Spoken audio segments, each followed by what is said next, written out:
Hey guys, today we are actually doing a very late opinion video.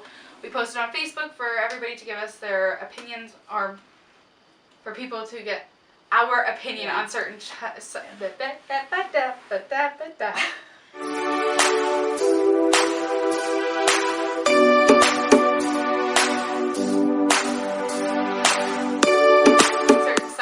So, we already filmed this video. We already filmed this video at Chris's house, but the lighting was horrible and we looked like green monsters, so that ain't happening.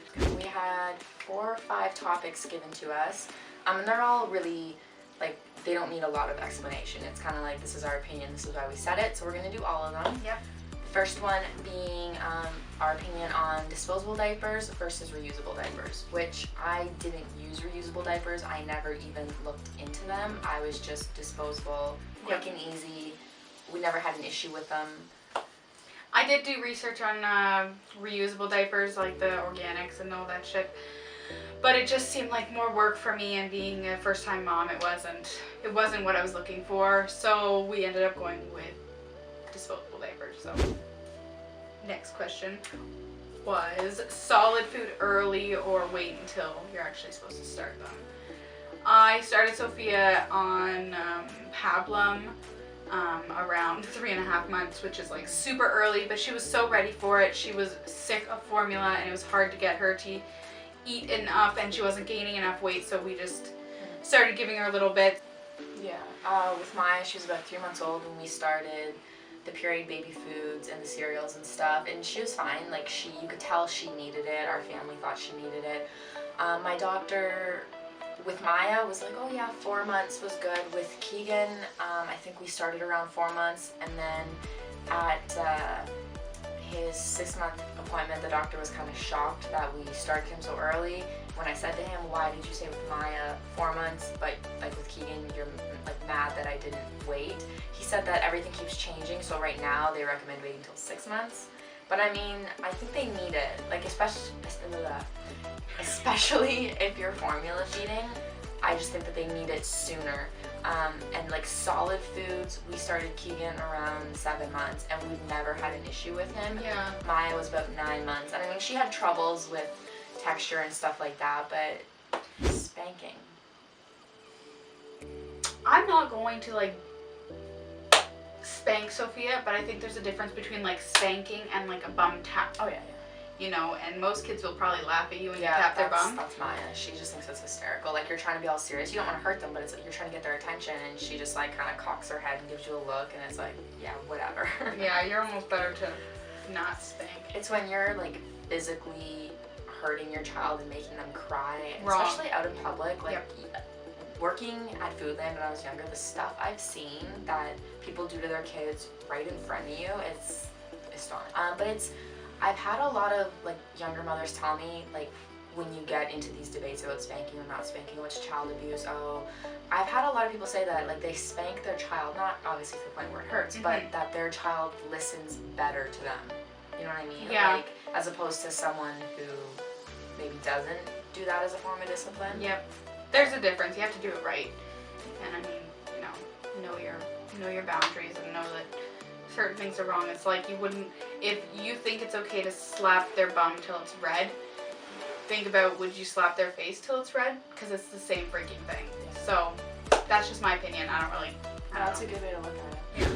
So next question is co-sleeping or not co-sleeping? Crib sleeping, co-sleeping. Yeah. So I guess you could call it co-sleeping, but it wasn't co-sleeping. She had a bassinet that was separate from my bed. It wasn't attached to my bed. Nothing. I kept it beside my bed. Nothing ever happened. I put her in there till she was 3 months old. Actually, we were just pushing the 3.5 months, and she was too big for it. And then we took her right out of there, and she went to the playpen as like a transition. And she was in there for like a month and a bit, and then it started to get cold, so up she went. Crib came into our room because unfortunately this house is made stupid, and the room that we're actually filming in is her bedroom, and we had to take the crib out because there's no heating vents in here, so we had to move the crib into our bedroom. So in she went, and she had no problems. That's how I would do it with my number 2, 3, 4, 5, 6, 7, 8, 9, 12, 20 kids. I liked it that way. We co-slept with both kids. Keegan will still bring him into our bed because right now his crib doesn't fit in our room, so he's sleeping in the playpen. But I feel like he's getting to the point where it's just not doing it for him. So he'll wake up and he's so much more comfortable in our bed right now, just until we get the dresser out and his crib in. Maya co-slept with me through the week because Dan was working in Toronto. I never had an issue. And then when she was about 11 months old, I started transitioning into her crib, and ever since then, like, I'm not gonna have my toddler sleep with me. You should know your limits. Like, Ryan, I could never put Sophia in the actual bed with us, if it was both of us in the bed, because Ryan is such a hard sleeper. He would roll and suffocate her, and I probably wouldn't notice. Like, that sounds horrible, but... So I knew that that wasn't a possibility. So when Ryan is at work and if I was to nap with Sophia, I do put her in my bed with me. I think it's nice, but sometimes she's starting to roll now and she'll roll into my back. And first of all, it's uncomfortable, and second of all, I don't like to be pinched and scratched. So she goes in her bed. Yeah, so. Yeah, that's the worst for me. Yeah, like, don't pull my hair. Don't. That's my wake-up call every day. Like, just. Like, good morning. Yeah. Yeah. And I'm so worried about, like, talking in my sleep that I would, like, wake her if she was beside me at nighttime. But, so, usually, most of the time, 99% of the time, Sophia sleeps in her crib. Which is awesome, because she's only 6.5 months old. Yeah, that is good. Yeah. So, the last topic is a very controversial topic. This one hits people differently. It's vaccinations. Do they cause autism? It's actually, I think the question originally was, should you vaccinate your child? Yeah, but people who don't vaccinate, that is their go-to scapegoat. Yes. That it causes autism. Yes. I'm not even gonna be nice about it. I think if you honestly believe that vaccinating your child causes autism, first of all, you haven't done your research. Yep. And the fact that you'd be more afraid of your child having a mental disability, is that the polite way to say it? Mental disability? Yep. A mental. As opposed to dying from, like, a disease. Yep. I think that straight up is, like, there's something not right there, because... Yep, and even if you're saying you're going to postpone, because a lot of people also push back vaccinations and we'll wait until this age. Nope, you're wrong. I don't think that's right. End of story. That's my opinion. Wasn't there a case last year of a child who got, like, super sick in our own hospital because he or she wasn't vaccinated? Yep. Yeah. And you can't go to school without, or you're not, like, how is that? I don't know if that's here. I don't know, like, the laws about that, but... It's oh man, I get, like, warm inside. I get so mad. Like, but I didn't even know, like, I knew you could, like, selective immunizations or whatever I think it's called, but, like, what is the purpose? First of all, the healthcare system would not tell you to get certain vaccines if they thought they were extremely dangerous. These have been tested over time. I had these vaccines. You had these vaccines. Your mom probably had these vaccines. Like, they're not going to cause anything. Your child was born with it. If you're saying vaccines cause autism, your child was born with autism. Yeah. I'm freaking sorry. And that sucks. And it's going to be a little difficult for you, but it wasn't the vaccination that gave your child the mental illness. And even, you know what? Autism isn't horrible. There are people walking around today with autism that you don't even know have autism. Exactly, that's the thing. Like, people think, oh, their child was diagnosed with autism at age 2, it must have been the vaccinations.